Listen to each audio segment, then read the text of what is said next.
ស្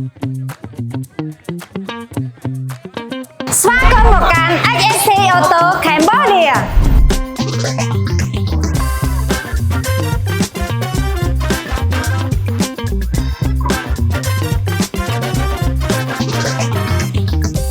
នៅក្នុងឱកាសបើកសម្ពោធអគារដាក់តាំងបង្ហាញរថយន្តថ្មីរបស់ក្រុមហ៊ុន HST Auto Cambodia ខាងមុខនេះយើងខ្ញុំក៏មានរៀបចំការដាក់តាំងបង្ហាញរថយន្តទំនើបជាច្រើនមានដូចជា SUV Plug-in Hybrid DFSK E5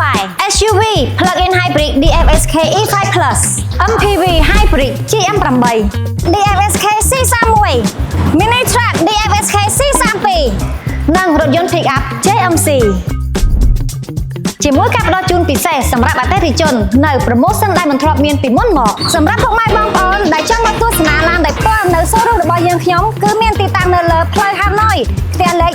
319ជាប់ជាមួយនឹងសណ្ឋាគារបាន HST Auto Cambodia យើងខ្ញុំនាំចូលនៅរថយន្តដែលមានតម្លៃសមរម្យសន្សំសំចៃនិងគុណភាពខ្ពស់ទំនុកចិត្តខ្ពស់សេវាកម្មរហ័សទំនើបយូរអង្វែង